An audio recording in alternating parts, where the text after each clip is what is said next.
Hello, my name is Ralph Sanders, and I'm the author of the book Halftime Hustler and Break Loose. Break Loose is about cyberbullying. Uh, for those out there that are going through cyberbullying and that are facing horrific issues with people writing blogs on you, such as Facebook, YouTube, Twitter, um, the best thing to do is to get through cyberbullying is never respond. That was my mistake. I responded to this individual that's been cyberbullying me on the internet for over 4.5 years. His name is George Semiel, Semeil. That's how you spell his last name. I'm only here today to let all the viewers out there know that when you Google my name, Ralph Sanders, Sanders, Ralph Sanders, you will see a lot of crazy things on the internet, such as the FBI looking for me, such as I'm a child molester predator, putting screws on people's tires to befriend them when they come out of gyms. You see amazing things in it that I'm scamming people, that I am in the Caribbean, which I never had a passport.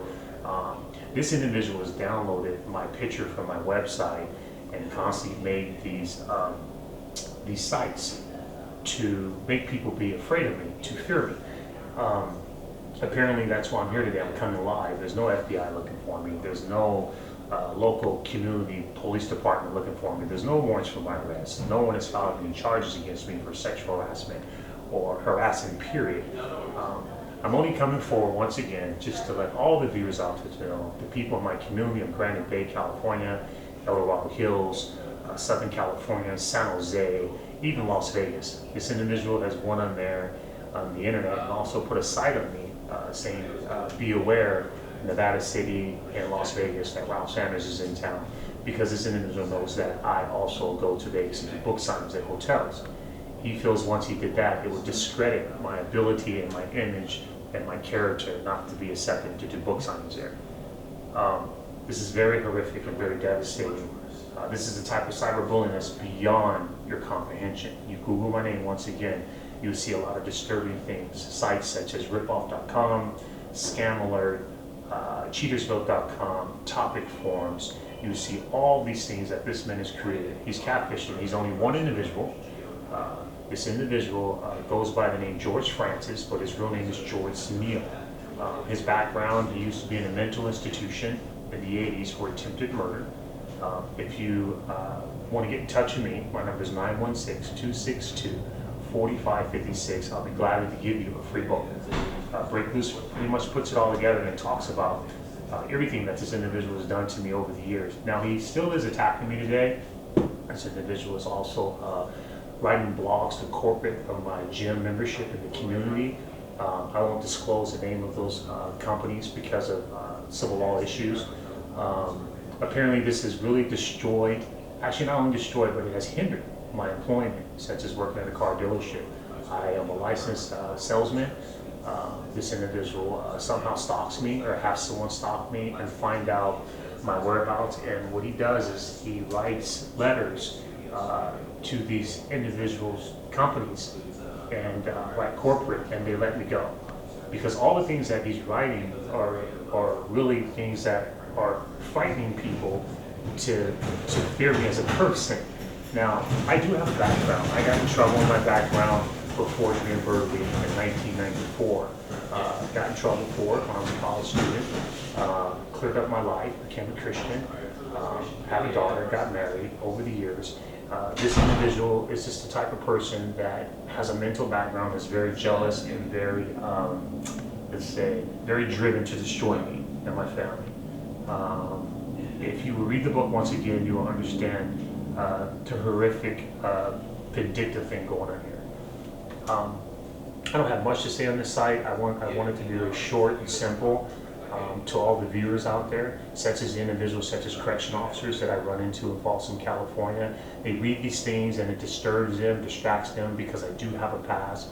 I want them to know that this is all blogs. It's not true. It's fictitious. These things this man has created, and they're on my Google. It will cost me over $20-some thousand to fix my Google to actually get these things taken off. I work out a lot to keep my sanity. I find myself sometimes stressed out over the situation that this guy is everywhere I am at. I also fear for my daughter's life.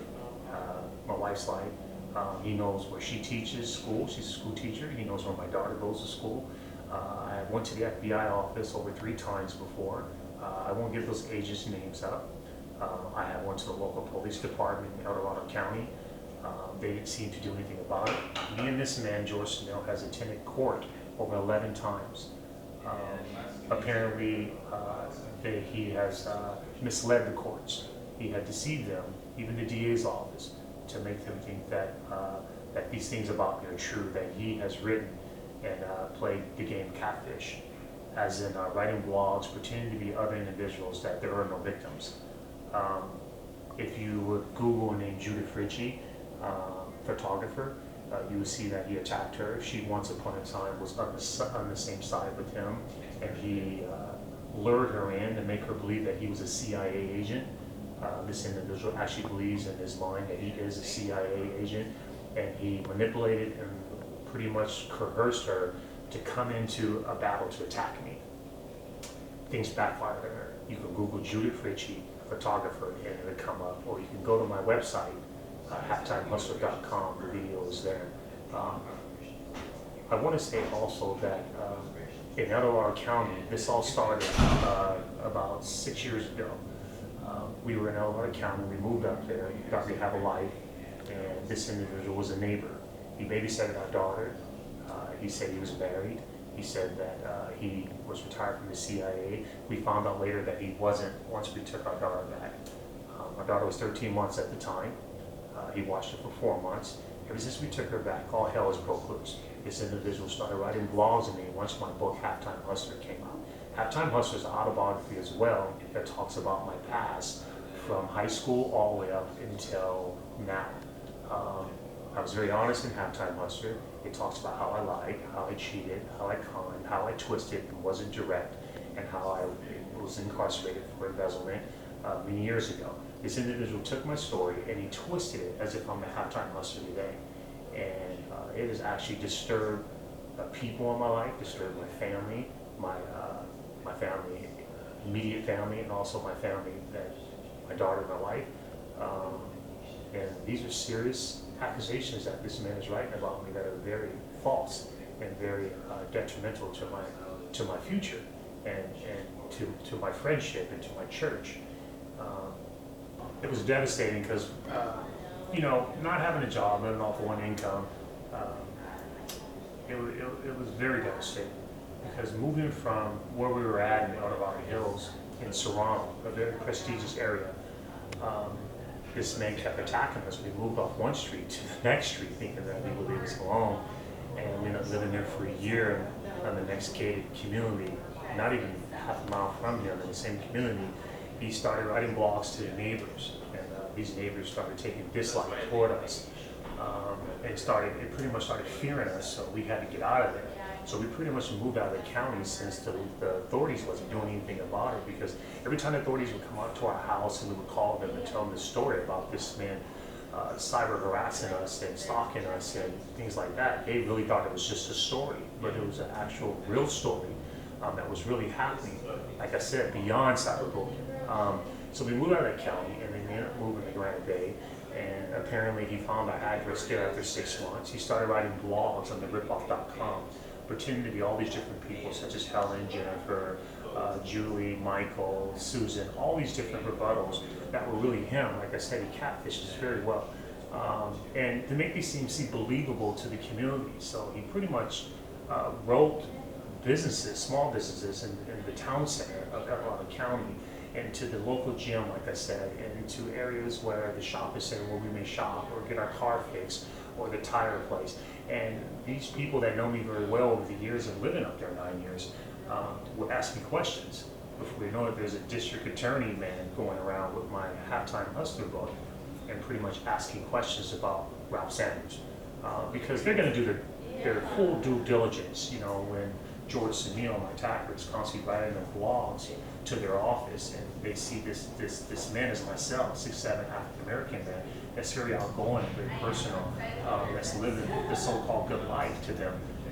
We struggle, and they investigated me, but they never came to me, and I wish they would have after I called them so many times. Lately, when we moved, he put me on lately he has put me on this site, and he downloaded my book, Halftime Hustler, and he put me on this site, and he downloaded me, my face, my modeling picture onto this orange jumpsuit. I don't know if the viewers can see it, but it's me in orange, and pretty much frightens people, because when people really don't know me, I'm a 6'7" man. I'm very physique looking, and this individual in the picture is very look like he's a small person, 5'7", and it doesn't work out. After we moved, he started writing our address in Granite Bay, anonymous letters saying that he's going to let people in the community know, and local businesses know about me, that I'm a scam artist, and that I'm not to be trusted, and that I'm a pedophile, and that I'm an undercover, this and that, and it goes on and on and on as you read on the internet. This man has an obsession on me. I wish he would go away. I wish the authorities would help me. I wish someone would stop him from doing what he's doing to me. Actually, it has made me closer to Christ. It has brought me closer to Christ. It also, all the blogs and all the things that he's done to me has brought me so close to Christ. It really has. And actually, I'm writing another book on it right now.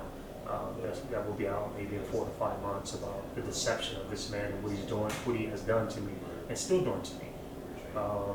Apparently, we had to move us 3 times. We didn't have the money to do it. I had to borrow money from Christian friends, personal friends, people that I pretty much basically still owe money to, that have been helping me because I lost my job. He has got me fired from a lot of jobs. You might be asking me, all the viewers out there, how is this man doing this to you? How is he actually doing this? All you have to do is Google me once again and read about the things that he is putting on the sites. And it would really frighten people from liability. People don't want you at their company when they read things like that. So yeah. Now that my books are self-published, which he doesn't know where they're at, apparently I had to go self-published for the meantime. Couldn't go with any major publisher that I had before. I had 3 major publishers, and I won't name those companies' names. They were from different states. George Semiel actually saw my books on the Amazon and Barnes & Noble site, and he wrote those publishers, discouraged them at the point where they did not want me involved in their publisher company anymore. Every time I have my books published, especially Break Loose, because it really talks about an autobiography about me and George and how he's attacking me. I have no bitterness toward this man. I have no vindictive state to lash back out at him. But for all the viewers out there, if you ever get cyberbullied, or you feel any sense of being cyberbullied on the internet, like I said, the best thing to do is not respond. Once you respond, you're getting drawn in to the attacks of a person that's feeling low self-esteem, a person that's dealing with a lot of demonic spirits, excuse me, and an individual that is lost. It's best to get close to the authorities, get close to your church friends. If you don't have church friends, you don't attend church, that's fine. It's best to get close to a neighbor or a family member, or someone that you trust that will give you some positive leeway to how to handle it. My situation, like I said, I went to the FBI, I went to some other authorities that are trying to handle this right now. Actually, this has really been a devastating turn in my life. It has really caused me to really think twice before meeting people, because this man, like I said, was an ex-neighbor of mine in Ottawa County. I didn't know he had the past that he had. I didn't know he'd come from a mental state of background. I am very relieved today that I know who my attacker is and how to handle it, because it has really made me so much stronger in the perseverance on to deal with this type of horrific attacks. I just want to say before closing that be wise in your thinking when you get an attack, any similarities to the way I am. Be very non-judgmental. As a person, as myself, I'm very wise toward judging people. But George Semiel, if he's watching this video, which I know he probably is, I ask you to stop hurting people on the internet, stop hiding behind the internet, and come forward if you have something to say. If you dislike me, come forward. And I just like to thank all the viewers. They have a great year. 2017 is turning over another leaf, and the grass is growing. And it doesn't matter about my personal life. All the viewers out there, if I'm married, divorced, or separated, it doesn't matter. That's my personal life. And I just want to say God bless you, and look forward to the new book coming out soon, 2017, Ralph Sanders Break Loose. God bless you.